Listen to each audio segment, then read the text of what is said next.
네, 안녕하세요. 네, 무역계약론 11주차 강의 시작하도록 하겠습니다. 이번 주 우리가 학습할 내용은 인커텀스입니다. 인커텀스. 어떻게 보면 무역 물류 전공에 있어서 가장 기초적인 내용이고 기본적인 내용인데, 그러다 보니 어차피 여러분들이 이 수업뿐만 아니라 무역학 개론이나 국제상무론에서도 학습을 하는 내용이기 때문에, 어떻게 보면 국제상무론 수업을 제대로 들은 친구라면 지금 하는 내용들이 거의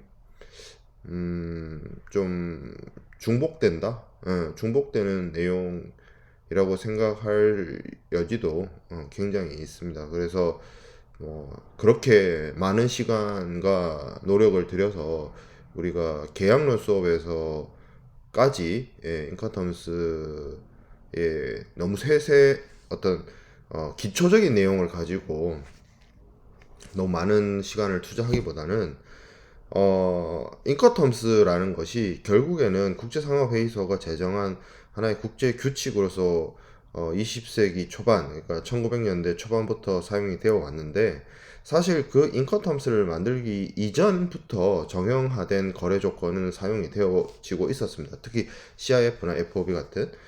그래서 조금 더 FOB 계약과 CIF 계약의 본질적인 내용, 본질적인 내용에 대해서 집중적으로 학습하는 그런 시간을 좀 더 많이 투자하는 방향으로 수업을 진행할 계획입니다.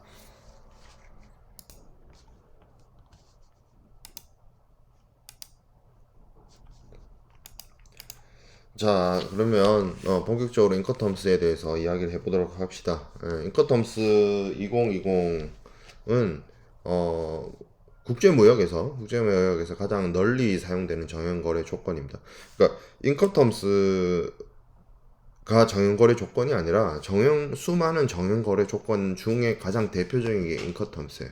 그러니까 정형거래 조건이라고 하는 거는 일종의 플랫폼이나 템플릿처럼 정형화된 하나의 어떤 어, 플랫폼 혹은 템플릿, 우리 PPT 같은 거 만들 때 이렇게 유료 템플릿 같은 거 있잖아요. 템플릿이 짜져 있어가지고 내가 거기다가 뭐 이렇게 기입하기만 하면 예쁘게 꾸밀 수 있는 그런 템플릿 같은 거 말이죠.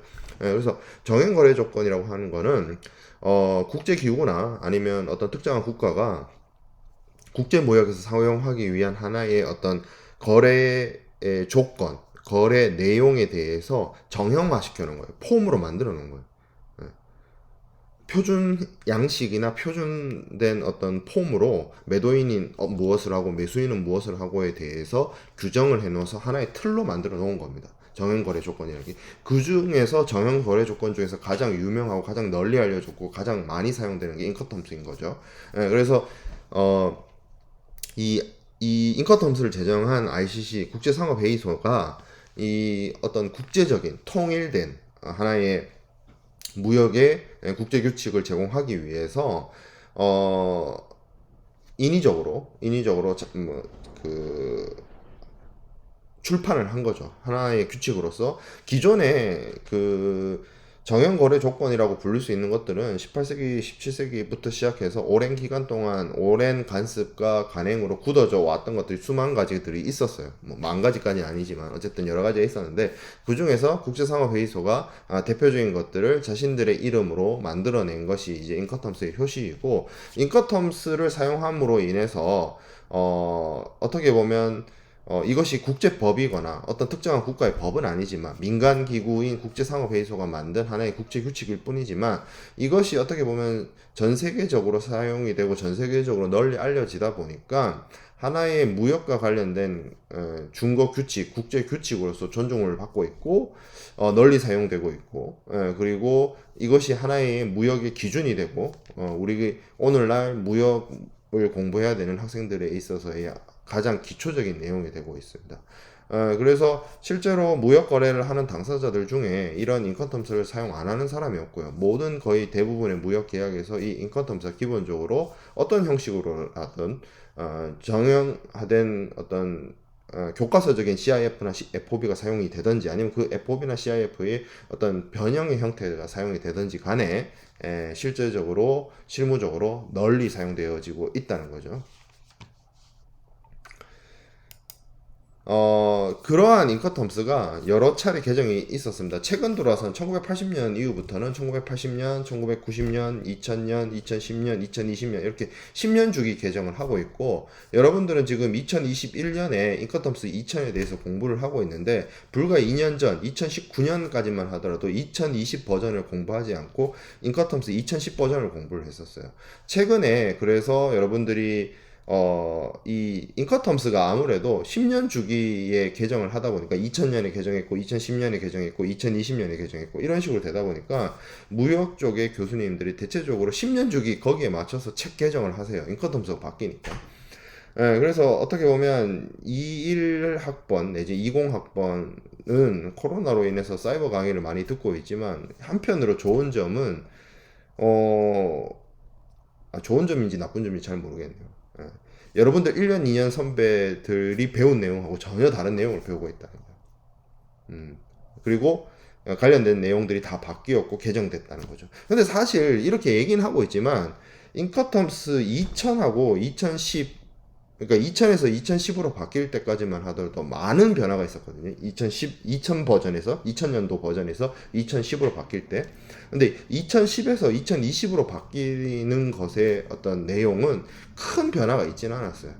굉장히 사소한, 굉장히 이게 그렇게 바뀐 건가? 굳이 어떻게 보면 바꿀 필요성이 있어서 바꿨다기보다는 바꿔야 되니까 바꿀 때가 돼서 바꾼 그런 몇 가지들도 있습니다. 뒤에서 얘기를 하겠지만, 그래서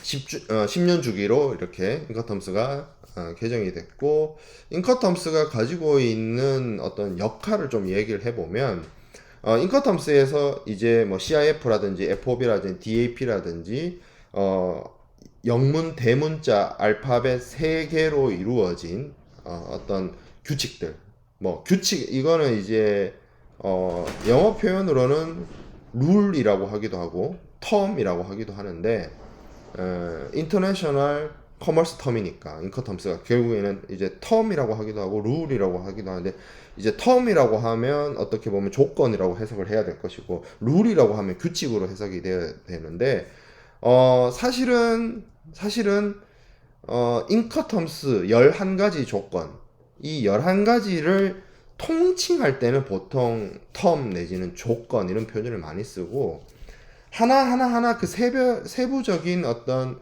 FOB나 CIF의 경우에는 규칙이나 룰이라는 표현을 많이 쓰는 것 같은데, 또 이게 반대로 돼서 쓰는 경우도 있어요. 그래서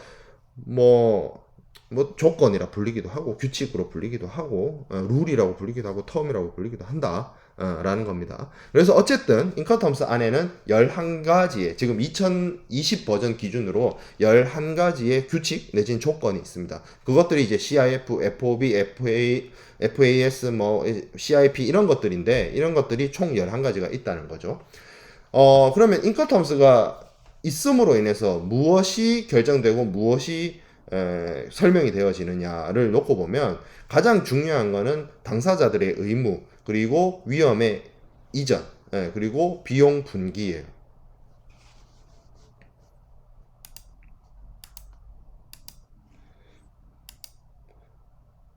의무에 대한 부분, 당사자 의무에 대한 부분은 쉽게 말해서 매매 거래에서, 국제 물품 매매 거래에서 매도인이 할 일은 무엇이고 매수인이 할 일은 무엇인지, 매도인의 역할 A, B, C, D, 매수인의 역할 하나, 둘, 셋, 넷을 규정해 놓는 겁니다. 정확하게 하게는 매도인의 의무에 대해서는 A1, A2, A3, 매수인의 의무에 대해서는 B1, B2, B3 이런 식으로 이제 규정을 해 놓았죠. 그런 규정을 마련해 놓아서 매도인은 뭘 하고 매수인은 무엇을 하고, 매도인은 운송계약 체결하고 매수인은 뭘 하고, 매도인은 물품 인도하고 매수인은 대금 지급하고, 이런 것들을 인커텀스가 하나의 틀로서 표준화를 시켜 놓은 거예요. 그러면 이렇게 표준화되어 있는 조건이 갖춰져 있기 때문에 무역의 어떤 트레이드, 물품 매매 트레이드의 텀이 딱 갖춰져 있기 때문에 실제로 실무에서 무역 거래를 하는 사람들이 인커텀스를 이용할 때 장점은 뭐예요? 당사자들이 매도인이 뭘 할지, 매수인이 뭘 할지를 구체적으로 세부적으로 다 정하지 않더라도, 논의하고 정하지 않더라도 우리가 이미 짜여져 있는 ICC가 만들어 놓은 인커텀스라는 11가지 규칙 중에 하나를 선택을 해서 매도인의 역할과 매수인의 역할을 거기에 따르자라고 합의만 하면, 매도인과 매수인이 미주알, 고주알 세부적인 디테일한 내용에 대해서 굳이 논의하고 합의하고 논쟁하지 않아도 그냥 이미 짜여져 있는 규칙과 조건을 따르는 것만으로도 원활하게 신속하게 계약 내용을 체결하고 계약 내용을 확정하고 계약 이행을 할 수가 있다는 거예요. 편의성을 제공해 주는 거죠. 제가 템플릿이라고 얘기를 하는 것 중에 하나가, 여러분들이 예를 들어서 발표나 뭐 어떤 목적을 가지고 PPT를 만든다고 작성을 해본다고 칩시다. 그냥 PPT라는 프로그램을 실행시켰을 때 하얀 백지에 내가 거기에 발표 자료를 만들어야 된다고 했을 때 막막하잖아요. 근데 누가 예쁘게 글자 포인트라든지 그림이라든지 배경 화면이라든지 아니면 글자의 어떤 문단 형식이라든지 이런 걸 누가 미리 다 만들어 놨어요. 나는 거기에 내용만 채워 넣으면 돼. 그러면 실질적으로 PPT를 발표 자료를 만들기 위한 시간이 엄청 단축되잖아요. 그래서 템플릿이잖아요. 그래서 이 인커텀스가 그런 역할을 하는 거예요. 뭐를 위해서? 무역 거래, 국제 물품 매매 거래를 신속하고 정확하고 빠르게 진행시킬 수 있는 역할을 수행을 해준다는 거죠. 자, 그리고 인커텀스가 당사자 의무를 규정해 놓는 것만큼이나 또 중요한 게 뭐냐면, 매도인에서 매수인에게로 위험 부담이 언제 넘어가는지, 그거를 다시 얘기했을 때 매도인에서 매수인에게로 물품의 인도가 언제 이루어지는지에 대해서 구체적으로 정확하게 이야기를 하고 있습니다. CIF를 쓰게 되면 언제 넘어간다. 매도인에서 매수인에게로 물품 인도가 언제 된다. FOB를 쓰게 되면 매도인에서 매수인에게로 물품의 인도가 언제 넘어간다를 규정을 해놓고 있다는 거죠. 자, 그리고 비용. 매도인은 여기까지 비용을 부담하고 여기 이후부터는 매수인의 주머니에서 돈이 나온다를 인커텀스는 정확하게 이야기를 하고 있어요. 그래서 실제로 인커텀스 11가지 규칙 중에 고를 때 매도인과 매수인이 합의를 하겠죠. 11가지 규칙에 따라서 어떤 규칙을 사용하느냐에 따라서 매도인이 부담해야 되는 돈과 매수인이 부담해야 되는 돈이 달라져요. 왜? 11가지 규칙이 뒤에서 보겠지만 비용의 부담 분기점이 다 달라요. 비용의 분기점이 다 다르기 때문에 어떤 조건을 선택하느냐가 결국 누가 더 무역 거래를 하는 데 있어서의 비용을 더 부담하고 덜 부담할지를 결정을 하게 됩니다. 그래서 인커텀스가 하는 역할 중에 가장 중요한 게 의무, 위험, 비용. 좀 더 자세하게 얘기하면 각 당사자, 매도인과 매수인의 의무를 규정해 놓았고, 물품 인도와 관련된 위험의 이전에 대해서 얘기를 하는 것이고, 그리고 당사자들의 비용 분기, 비용 부담의 경계를 이야기를 하고 있는 겁니다. 그래서 이러한 사항들을 11가지 규칙에 대해서 다 규정을 해놨어요. 그래서 그거를 매도인은 A1부터 A10까지, 매수인은 B1부터 B10까지의 각각 10개의 조항으로 규정을 해놓았다는 거죠. 11가지 규칙이 있고, 그 11가지 규칙에 대해서 한 가지씩 있는 게 아니라 11가지 규칙에 대해서 10가지. 매도인의 의무 10가지, 매수인의 의무 10가지. 그러니까 EXW의 매도인의 의무 10가지, 매수인의 의무 10가지.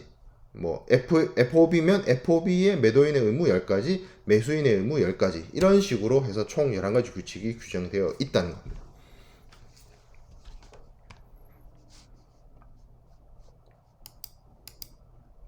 자, 인커텀스에서 다루지 않는 사안에 대해서 우리가 좀 보도록 하겠습니다. 인커텀스는 매매 물품의 어떤 소유권이라든지 어떤 물건이라고 되어 있는데 물품에 대한 권리를 말해요. 그 부분에 대해서는 다루지 않습니다. 앞서 얘기했던 것처럼 물품의 어떤 인도, 위험의 이전에 대해서는 이야기를 하고 있지만, 당사자들 사이에서 매도인에서 매수인에게로 언제 소유권이 넘어간지, 어떻게 소유권이 넘어가는지에 대해서는 얘기를 하지 않고 있어요.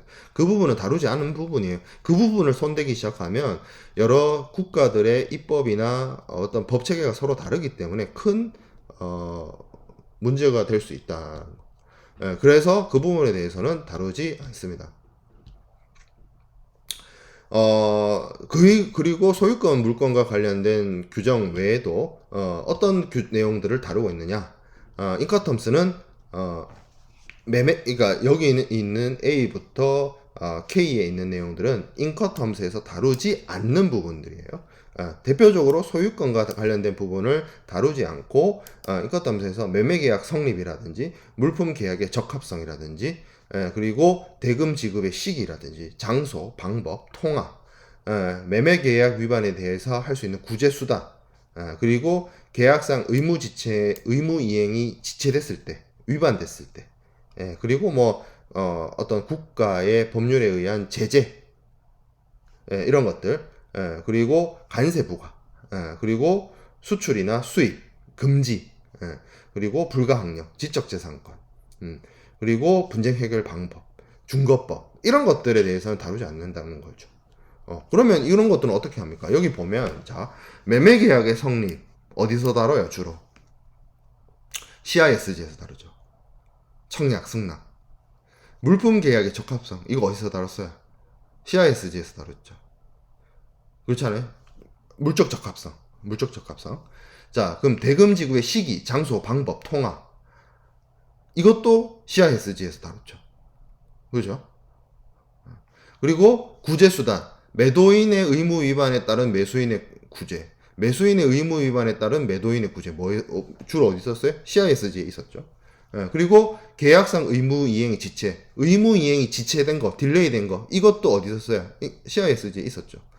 자, 제재의 효력, 뭐 어떤 특정한 국가의 법률에 의한 어떤 제재나 행정적인 차원에서의 문제, 이런 거는 사실 CISG에는 없었어요. 그러나 각국의 상법이나 이런 민법이나 뭐 관련된 수출입 관리와 관련된 뭐 대해무역법이라든지 그런 부분에 있어서 그런 규정을 통해서 이것들을 다루고 있었습니다. 관세부가 CISG에서 다루지 않아요. 관세부가는 세금을 부과하는 부분이기 때문에 국제 규칙이나 국제법에서 할 것이 아니라 각국의 관세법, 통관법에서 다루는 거예요. 한국의 경우에는 한국에 있는 관세법에 의해서 한국에 들어오는 수입 물품에 대해서 관세를 부과합니다. 그래서 관세 부과와 관련된 내용을 인커텀스가 다룰 일이 아니에요. 그리고 수출 또는 수입 금지. 한국의 경우에는 어떤 물품에 대하여서 수출을 금지하거나 수입을 금지하는 것에 대해서 어떤 법에서 다루고 있냐면 대무역법에서 다루고 있어요. 그래서 대무역법, 이거는 그러니까 관세 부과나 국가에 의한 제재나 뭐 행정적인 조치나 수출입 금지나 이런 것들은 각 국가들의 행정 권한의 영역이에요. 그러니까 뭐 당사자들이 할 게 아니야. 수출상이나 수입상들이 할 일이 아니야, 이거는. 그렇기 때문에 CISG에서도 당연히 다루지 않고요. 인커텀스에서도 다루지 않습니다. 불가항력, 이거는 당사자들이 불가항력 조항을 만들어야 될 부분이죠. 그리고 지적재산권 혹은 지식재산권, 이건 두 개로 나눠져 볼 수 있는데 지식재산권을 충족시켜야 되는 물품을 인도해야 된다는 부분에 있어서는 CISG의 법적 적합성에 대한 이야기가 있었죠. 그리고 각 국가별로 지식재산권 보호와 관련된 여러 가지 지재권과 관련된 여러 가지 법률들이 있어요. 거기서 또 다룰 부분이죠. 그리고 의무 위반이 일어났을 때 분쟁 해결의 방법, 장소, 중거법, 이거는 어디서 다뤄야 되냐? 뭐 이 수업을 듣는 친구들 중에 이번 학기에 저한테서 상사중재 사례 수업을 듣는 친구들이 있으니까 더 잘 알겠지만 상사중재와 같은 분쟁 해결 방법을 보통 분쟁 해결 조항이나 뭐 중거법 조항이나 계약서상에 중재 합의 조항이나 분쟁 해결 조항 같은 것들을 집어넣어서 이 매매 계약에서 발생된 의무 위반 혹은 계약 해제, 당사자의 의무 위반 등이 발생했을 때 어떤 식으로 분쟁을 해결할 것인지에 대한 내용들이 거기에 들어가야 돼요. 인커텀스에서 다룰 내용이 아니에요. 그래서 어떻게 보면 인커텀스 자체가 어떤 매매 계약이냐, 이게 템플릿 역할을 해주는 거지 발표 자료는 아니에요. 어차피 이 템플릿이 주어졌을 때 그 안을 채워놓고 컨텐츠를 채워넣는 거는 당사자들, 매도인이나 매수인입니다. 그렇기 때문에 인커텀스 규칙 같은 경우, 인커텀스의 규칙은 당사자들이 체결한 매매 계약의 일부 혹은 기초 어떤 조항으로서 역할을 수행을 하는 것이라고 볼 수가 있겠습니다. 자, 그러면 인커텀스를 제대로 올바르게 사용하기 위해서는 어떤 식으로 해야 되느냐? 준거문헌이 필요합니다. 준거문헌이 삽입이 되어서 이를 통해서 인커텀스 규칙이 적용되어져야 하는 부분입니다. 당사자들은 그래서 이 계약서에, 계약 합의 또는 계약서에 인커텀스를 따른다라고 하는 내용을 집어넣어서 당사자들이 이 인커텀스라는 템플릿을 이용을 해서 매매 거래를 실질적으로 계약 조건이나 계약 내용을 합의하고 이행을 한다는 것을 나타낼 필요가 있는 겁니다. 그래서 보통 사용을 한다라고 치면 선택된 인커텀스 규칙에다가 지정된 장소를 기입을 하고 그 뒤에 인커텀스 2020이라는 표현을 넣어요. 그러니까 이렇게 들어가죠. 인커텀스 2020이라는 표현을 넣고 장소를 넣고 그리고 조건, 선택된 인커텀스 규칙을 기입하는 방식으로 이야기를 하고 있습니다. 그래서 뭐 CIF다. 그리고 DAP다. 그러면 임포트 수입국의 ABC 스트리트의 뭐 1, 2, 3번지 뭐 이런 식으로 장소가 들어가고 이것이 인커텀스 2020에 따른 DAP다 라는 내용을 표기하고 명시하는 방식으로 준거문헌을 이용하고 작성을 한다는 거죠. 자, 그 다음에 기명된 장소. 이 기명된 장소라는 게 요 CIF나 DAP 뒤에 오는 장소를 의미합니다. 이 기명된 장소. 그래서 이 기명된 장소가 여기서는 상하이라고 되어 있고 밑에 ABC 스트리트 뭐 1, 2, 3번지 이런 식으로 되어 있는데 사실 위에 사용하고 있는 상하이 이거는 별로 바람직한 제대로 된 지정된 장소를 표기하는 방법이 아니에요. 밑에 나와 있는 것처럼 조금 더 구체적으로 세부적으로 명시적으로 장소를 규정하는 것이 좋습니다. 자, 왜 그러냐면 이곳에서 이 DAP 혹은 CIF 뒤에 나와 있는 이 지정된 장소가 물품의 인도 장소이거나 혹은 매도인과 매수인 사이에서 이루어지는 어떤 비용이나 어떤 역할의 분기점이 되기 때문입니다. C 규칙을 제외한 C 규칙이라고 하는 건 뒤에서 보게 될 알파벳 대문자 3개 중에 첫 번째가 C로 시작하는 4가지 조건들이거든요. CIF, CIP, CPT, CIP 이런 것들이 있는데 그것을 제외한 나머지 7개 규칙의 경우에는 이 조건 뒤에 나오는 장소에서 물품의 인도가 이루어집니다. 그래서 중요하죠. 그러니까 이 장소에서 수출자, 매도인에서 수입자, 매수인으로 물품의 인도가 이루어지고 물품의 인도와 함께 위험 부담이 넘어가고 위험 부담과 함께 비용의 분기가 거기서 결정된다는 거죠. 자, 그럼 D 규칙, 앞에 글자에서 D로 시작하는 애들이 있는데 이 경우에는 지정된 장소가 매도인이 그 장소까지 물품을 운송을 해야 되는 그 장소가 됩니다. 그리고 뭐 C규칙은 여기서 C규칙을 제외하긴 했죠. C규칙이 왜 제외되냐면 C규칙만 어떤 물품 C규칙의 뒤에 나오는 지정된 장소는 그것이 물품의 인도 장소가 아니라 매도인이 어떻게 보면 운송에 대한 비용을 부담을 해야 되는 그러한 장소를 의미를 하기 때문에 C 조건, 그러니까 알파벳 대문자 중에 첫 번째 대문자가 C로 시작하는 4가지 조건의 경우에는 나머지 7개에서 규정되어 있는 지정된 장소와 조금 역할이 조금 다르다라는 게 있습니다. 자, 그래서 인커텀스 2020 2020에서는 총 11가지 규칙이 있고 이 11가지 규칙은 또 다시 크게 나눠 봤을 때 두 가지 카테고리로 나뉩니다. 첫 번째 카테고리는 모든 운송 방식에 적용되는 규칙이 있고요. 두 번째 카테고리는 해상 운송과 내수로 운송에 적용되는 규칙이 있습니다. 모든 운송 방식에 적용되는 규칙은 7가지. EXW, FCA, CPT, CIP, DAP, 그리고 신설된 DPU입니다. DPU. 그리고 DDP. 사실 이 DPU는 아직도 저도 이게 바뀐 지 1년밖에 안 됐기 때문에 입에 안 익어요. 가끔 말실수로 DPU를 안 하고 DAT라고 얘기하는 경우도 있어요. 가끔. 그리고 헷갈리기도 하고. 그래서 인커텀스 2010 때까지만 하더라도 DAP, DAT였어요. 근데 DAT가 DPU로 바뀌었다.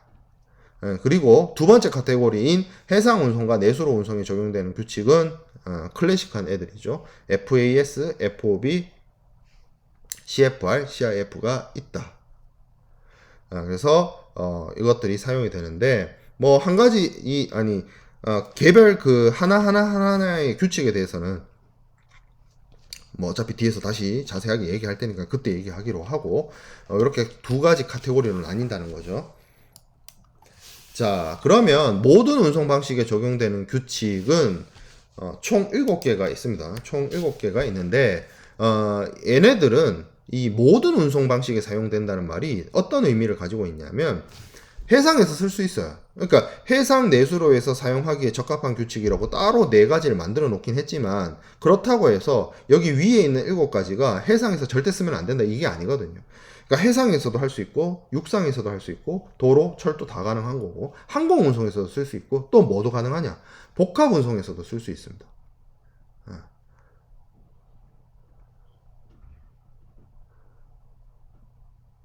그래서 이 7가지 모든 운송 방식에 적용되는 규칙의 경우에는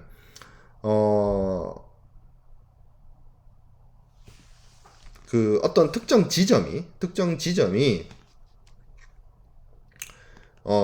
배 위에서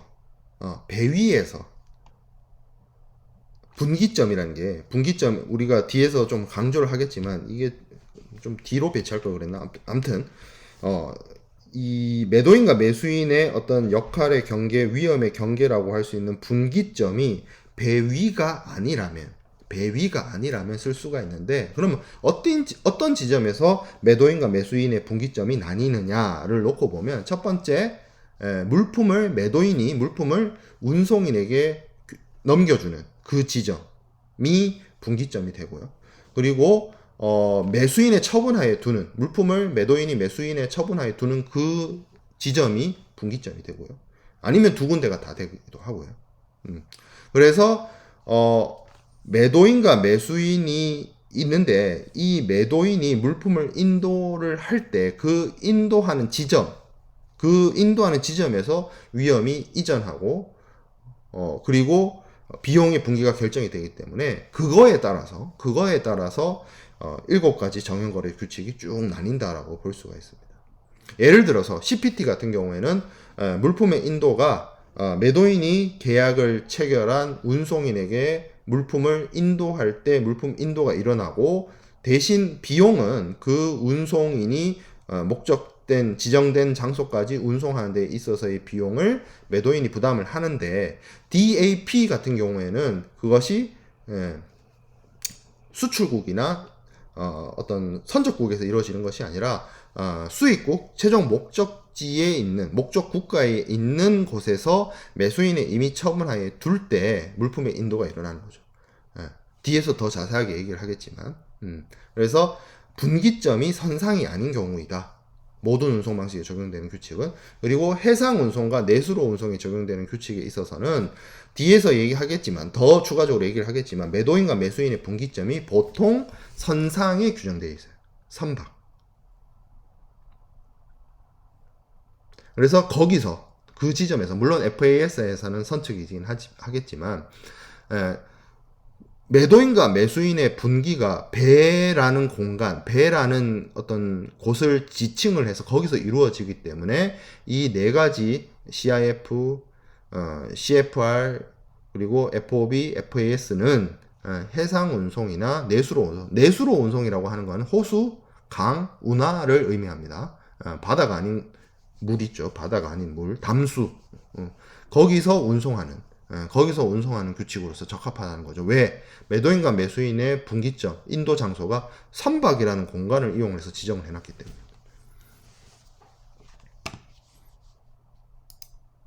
자, 그래서 유의점을 좀 살펴보면 내륙의 어떤 지점을 지정하는 FOB 계약은 좋지 않아요. 왜? FOB라는 게 프리 온보드라고 해서 선박, 해상 내수로 운송에 적합한 인커텀스 규칙이기 때문에 바다를 사용하기로 했는데 혹은 해상 내수로를 사용하기로 했는데도 불구하고 물품의 인도 장소가 육지야.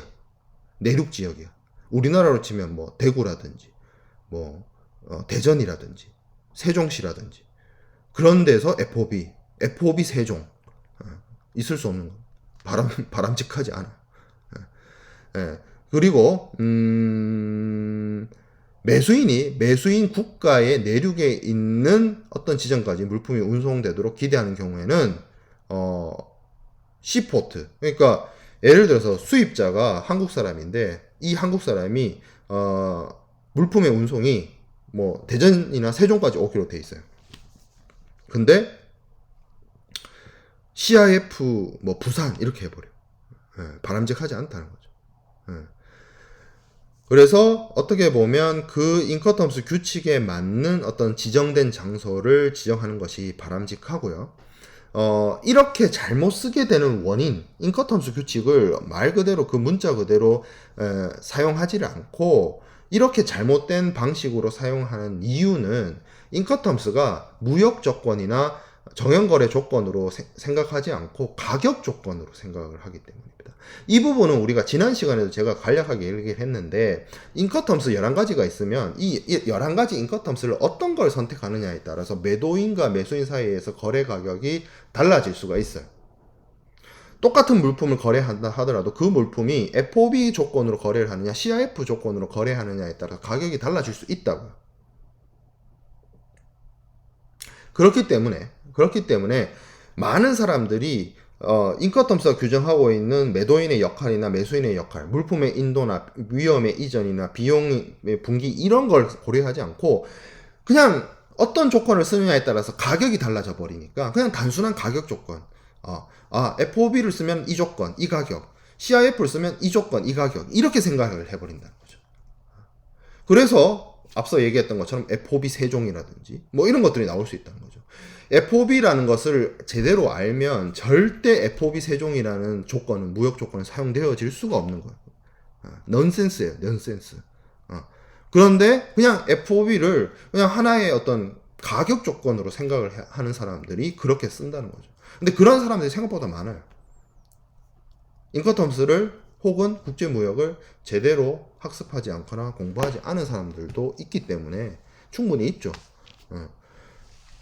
그렇기 때문에 그렇게 잘못 사용하는 경우도 많이 있다라는 거죠. 그런 부분에 대해서 유의할 필요가 있다. 바람직하지 않다. 조심해야 된다. 그런 부분입니다. 잠깐 끊었다가 인커텀스 개별 조건에 대한 부분을 이어서 설명을 하도록 하겠습니다.